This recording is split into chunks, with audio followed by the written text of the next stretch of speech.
Assalamualaikum warahmatullahi wabarakatuh. Pada video kali ini kita akan membahas bagaimana cara untuk menginstal Cloud Panel ya di Ubuntu 22.04 server ya di VPS kita. Cloud Panel merupakan sebuah aplikasi ya, aplikasi control panel web hosting yang bersifat open source. Jadi kita bisa pakai secara free ya. Berikut adalah layanan-layanan yang disediakan oleh Cloud Panel sendiri. Nah, untuk mengakses Cloud Panel kita bisa mengakses melalui cloudpanel.io. Nah, di sini ada beberapa fitur yang disediakan ya. Jadi mudah untuk kita gunakan di berbagai platform ya. Proses instalasinya otomatis ya, sudah otomatis. Fitur keamanannya juga ya. Ada site isolation, ada firewall, ada web authentication, dan performanya sangat stabil. Selanjutnya kita bisa lihat pada menu produk, ada fitur-fiturnya ya, ada site management, ada dashboardnya ya, ada layanan dashboardnya, ada file manager, kita bisa melakukan installation wizard. Selanjutnya ada fitur admin area, kita bisa melakukan banyak hal ya, dan secara otomatis.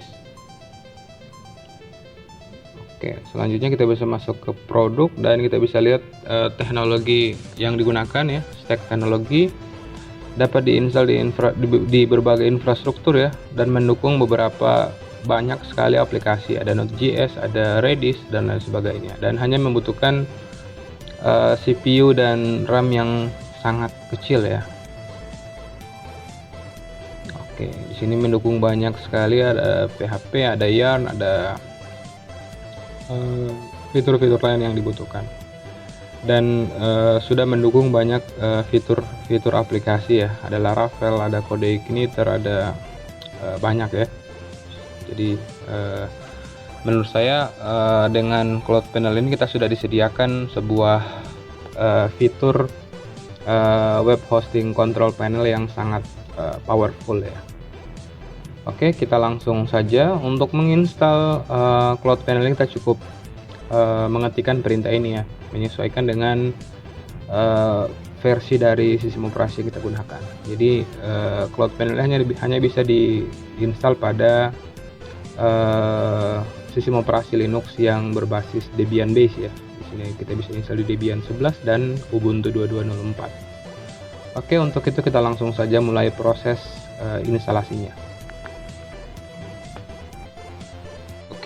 Pertama-tama kita akses dulu ya layanan VPS kita. Jadi kita masuk ke super user dulu. Pastikan kita masuk ke super user. Selanjutnya kita pastikan VPS kita memiliki koneksi internet yang stabil ya, untuk melakukan instalasi Cloud Panel. Dan jangan lupa untuk melakukan proses update ya, dengan mengetikkan perintah apt-update. Nah, selanjutnya untuk menginstal Cloud Panel kita cukup mengetikkan satu baris perintah berikut ya. Jadi kita coba curl saja installer dari website resminya ya. Jadi kita saat ini menggunakan versi Cloud Panel yang versi kedua ya. Jadi di sana sudah disediakan sebuah script ya, sebuah script yang dapat kita gunakan untuk mengotomatisasi proses instalasi. Selanjutnya semua proses itu akan berjalan secara otomatis ya. Jadi semuanya akan jalan secara otomatis. Dia akan mendownload paket-paket yang dibutuhkan oleh aplikasi. Dia akan mengupdate ya. Proses cepat atau tidaknya proses update ini tentunya bergantung pada konektivitas internet yang kita miliki saat ini. Setelah proses instalasinya selesai, kita bisa akses Cloud Panel kita menggunakan URL yang sudah disediakan ya. Di sini kita akses server.walletumar.my.id. Selanjutnya kita diminta untuk memasukkan atau melakukan registrasi username ya, username yang akan kita gunakan sebagai username administrator. Kita masukkan username kita masukkan email kita dan password ya. Oke, jangan lupa kita setting time zone-nya ya, Asia Makassar. Oke, kita centang I agree dan kita coba klik create user. Oke. Nah, selanjutnya kita bisa langsung melakukan proses login ya. Kita login ke sistem ke cloud panelnya. Nah, yang istimewanya di sini kita bisa pakai bahasa Indonesia ya. Oke, kita masuk. Oke, tampilannya sangat simple ya, sangat sederhana seperti ini. Kita bisa masuk ke dashboard ya, kita bisa lihat monitor ya, penggunaan CPU, penggunaan memori, penggunaan disk dan lain sebagainya. Untuk membuat mesin virtual host kita tinggal masuk ke situs. Kita juga bisa ubah ke night mode ya, agar lebih ramah pada mata kita ya. Nah, langkah awal kita akan coba buat situs ya. Kita akan tambahkan situs. Di sini banyak opsi. Nah, sebagai contoh kita akan buat WordPress dulu ya. Kita akan buat situs WordPress baru. Di sini kita masukkan domain kita. Selanjutnya kita masukkan judul situs kita ya. Jadi proses instalasi ini akan berjalan secara otomatis ya. Jadi tidak perlu kita melakukan instalasi dan download file WordPress-nya secara manual. Kita masukkan nama pengguna dan passwordnya. Oke, kita bisa salin dulu ya. Jadi password ini akan kita gunakan sebentar ketika kita melakukan proses login. Nah, setelah kita klik buat ya, maka prosesnya akan berjalan. Nah, di sini kita bisa pantau ya status proses dari web server kita, dari VPS kita. Oke, dia akan coba buat. Oke, hampir selesai ya.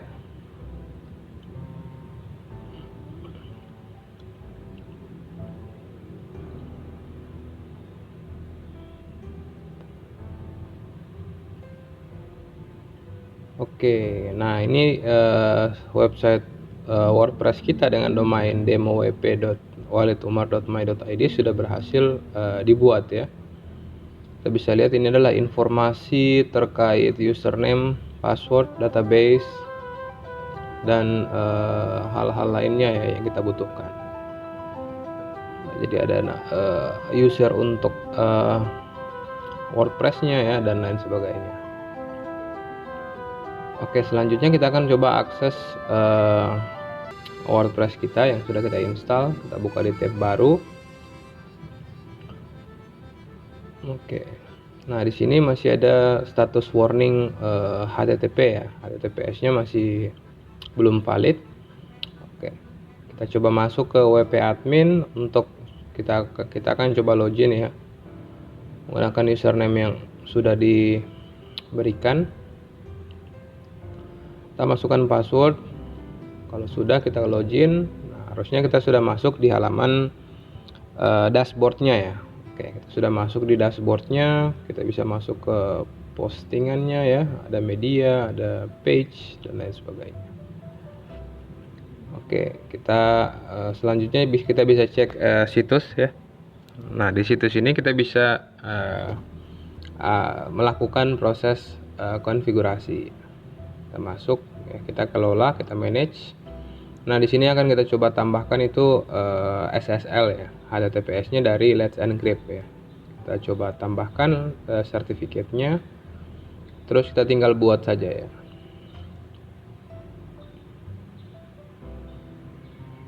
Jadi SSL akan otomatis diaktifkan untuk domain yang kita gunakan.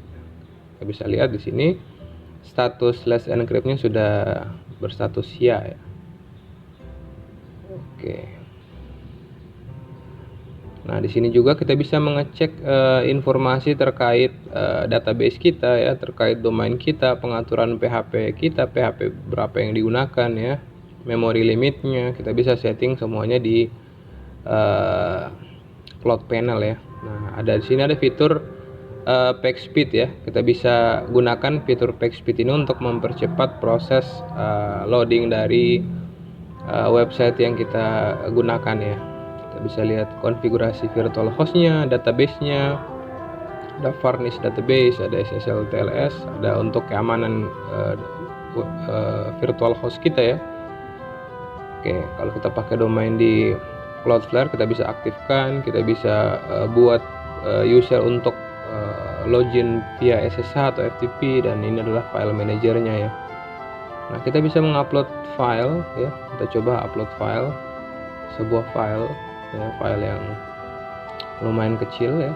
Oke, sudah terupload, kita bisa download otomatis. Oke, sudah terdownload. Oke, jadi fungsinya sama kayak file manager yang ada di layanan hosting lainnya ya. Jadi kita tidak membutuhkan layanan remote SSH lagi untuk melakukan mengupload atau mendownload file. Oke, ini adalah log ya, catatan log kita. Oke, langkah selanjutnya kita akan kita coba akses kembali. Nah, di sini kita bisa lihat layanan HTTPS-nya sudah aktif ya. Bisa lihat sertifikat SSL-nya sudah aktif menggunakan sertifikat authority dari Let's Encrypt ya. Kita masuk ke, jadi kita selanjutnya akan buat site ya, site baru.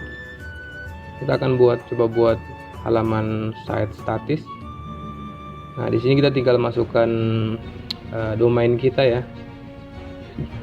Kita akan masukkan testing.walidumar.my.id. Pengguna situsnya di sini ada passwordnya ya. Selanjutnya kita tinggal klik buat. Oke. Selanjutnya kita akan punya sebuah website ya, website statik. Oke, kita coba masuk di konfigurasinya. Oke, untuk konfigurasi dari site-nya itu sama persis. Kita bisa setting page speed-nya. Di sini ada vhost-nya, kita ada konfigurasi SSL. Nah, di sini kita akan coba aktifkan sertifikat SSL-nya ya, agar secara otomatis bisa langsung aktif untuk HTTPS-nya.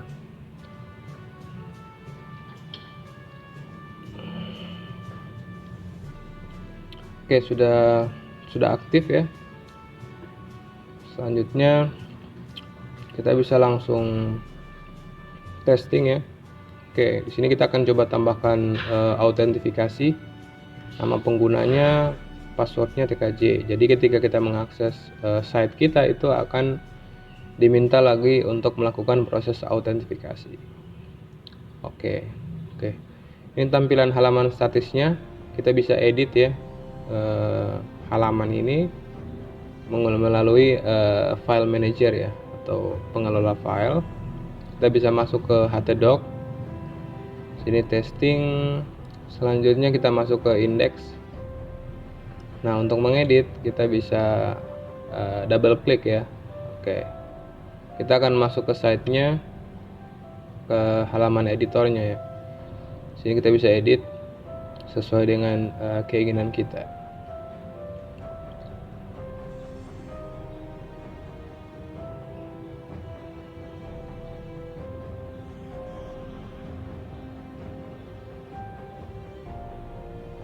Oke, jika sudah, kita bisa klik tombol simpan ya.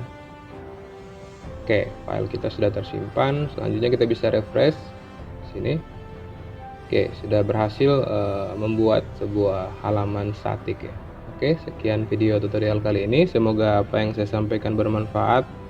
Mohon maaf atas segala kekurangan. Wassalamualaikum warahmatullahi wabarakatuh.